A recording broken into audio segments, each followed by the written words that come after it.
क्या आप चमत्कार पर विश्वास करते हैं? अगर नहीं करते तो हमारे इस वीडियो में बिल्कुल लास्ट तक बने रहिए, क्योंकि आज हम आपको दो ऐसी रियल लाइफ स्टोरीज सुनाने वाले हैं जो दोनों ही हमारे भारत की है। और दोनों में आपको ये महसूस होगा कि इस संसार को चलाने वाला कोई ना कोई तो है, तभी तो यहाँ पर इस तरह के चमत्कार होते हैं। दोस्तों तैयार हो जाइए 25 साल तक अपने परिवार से दूर रहने वाले लड़के से लेकर सालों तक सांपों के साथ खेलने वाले लड़के तक की जानकारी के लिए। दोस्तों एक 4 साल का गरीब लड़का जिसका नाम सरू था, वो अपनी माँ और अपने भाई गुड्डू के साथ रहता था। जहाँ उसका भाई इससे बड़ा था और घर चलाने के लिए ट्रेन के डब्बे धुलने का काम करता था। जहाँ इसकी माँ भी मेहनत मजदूरी का काम करती थी ताकि ये लोग अपनी जिंदगी बिता सके। हालांकि ये लोग गरीब जरूर थे, लेकिन इन तीनों माँ बेटों में प्यार बहुत ज्यादा था। ऐसे में एक दिन आया जब सरू की माँ को नाइट शिफ्ट के लिए जाना था और उन्होंने अपने बड़े बेटे गुड्डू से कह दिया कि वो सरू को सुला दे। और सरू को सुलाने के बाद गुड्डू को अपनी नाइट शिफ्ट के लिए जाना था। लेकिन आप खुद ही सोचिए, 4 साल का बच्चा जिसे पता हो कि जब वो सो जाएगा तो उसके घर में अकेला रहना पड़ेगा, ऐसे में उसे नींद कैसे आ सकती है। और इसी वजह से सरू भी नहीं सोया और अपने भाई के साथ उसके काम पर जाने की जिद करने लगा। ऐसा सुनते ही गुड्डू ने तुरंत मना कर दिया, क्योंकि वो अपने छोटे भाई को इतने मुश्किल काम के लिए नहीं ले जाना चाहता था। लेकिन जब सरू जिद करने लगा तो गुड्डू ने हाँ कर दी और उसने ये सोचा कि वो जल्द ही अपना काम खत्म करके अपने छोटे भाई को अपनी माँ के घर पहुंचने से पहले ही ले जाएगा।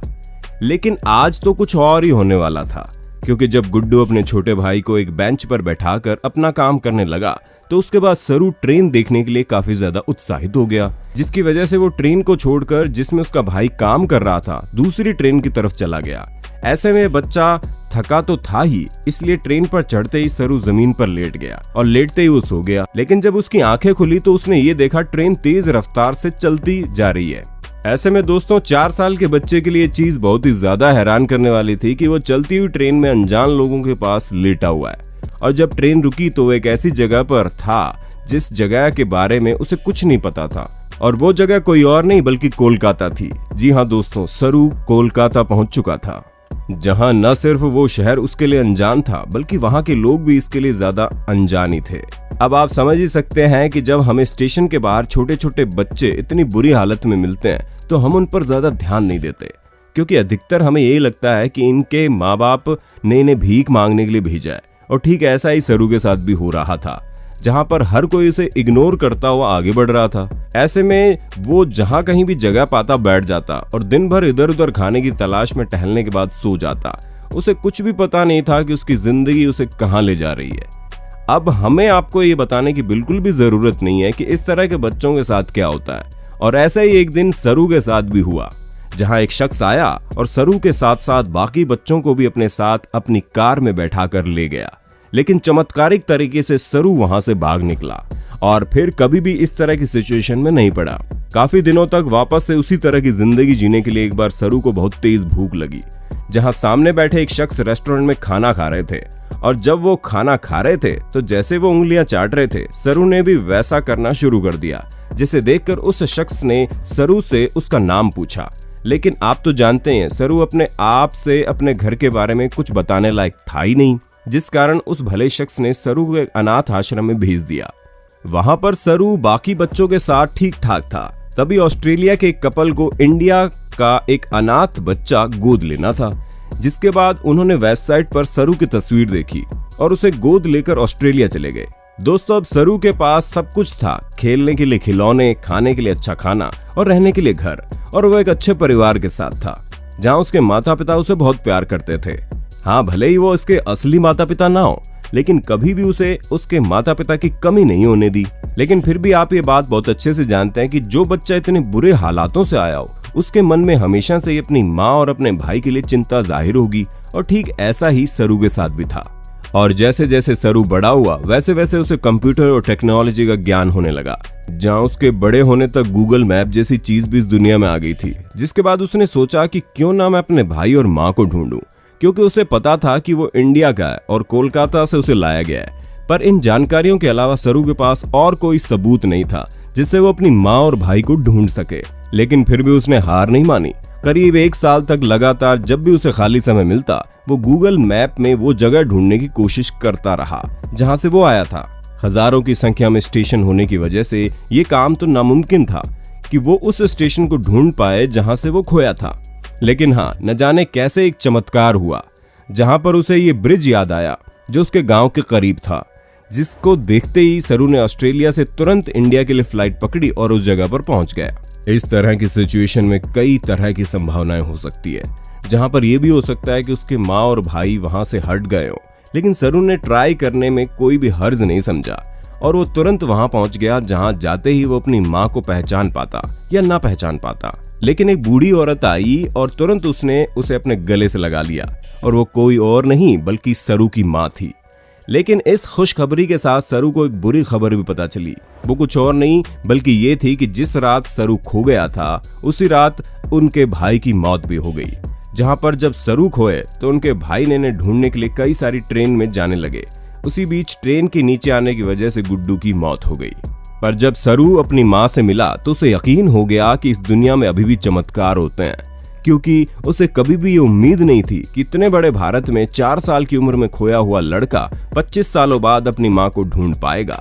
लेकिन सरू ने ये कर दिखाया।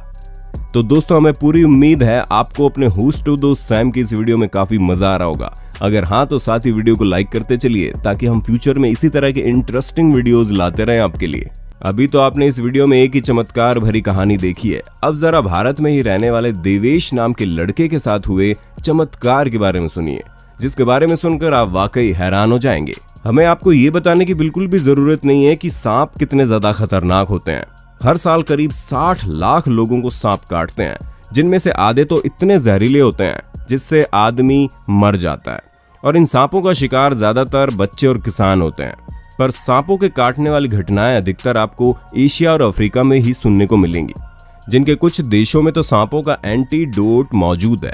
लेकिन कुछ देश ऐसे भी हैं जहां पर सांप काटने का कोई इलाज नहीं है, जिसकी वजह से लोगों को अपनी जान से हाथ धोना पड़ता है।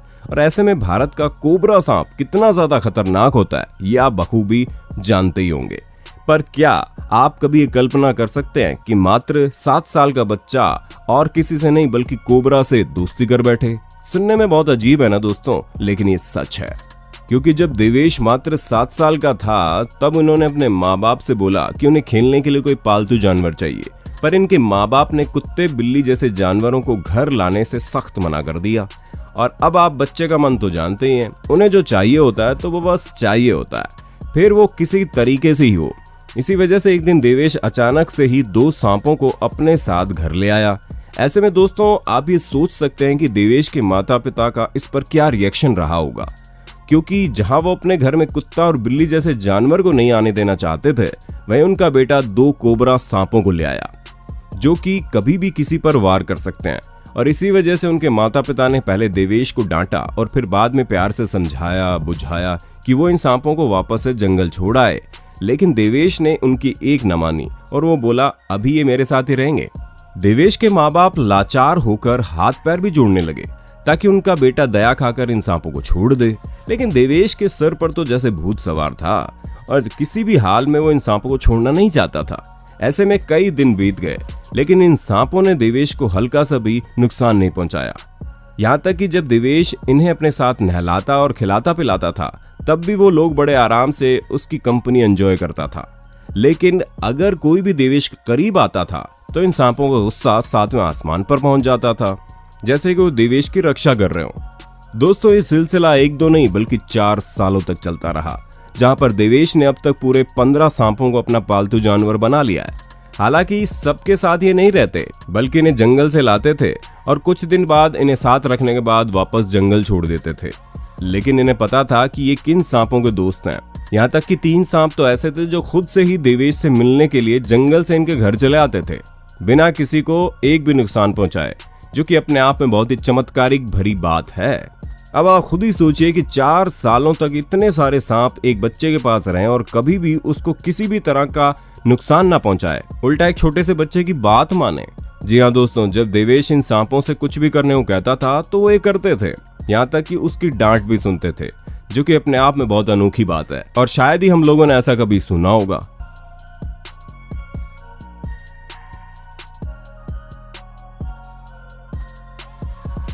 बाकी आपका इन दोनों स्टोरीज के बारे में क्या कहना है हमें कमेंट करके बताइए, और ऐसे इंटरेस्टिंग वीडियोस को लगातार देखने के लिए हमारे चैनल को लाइक शेयर सब्सक्राइब जरूर कर देना। धन्यवाद।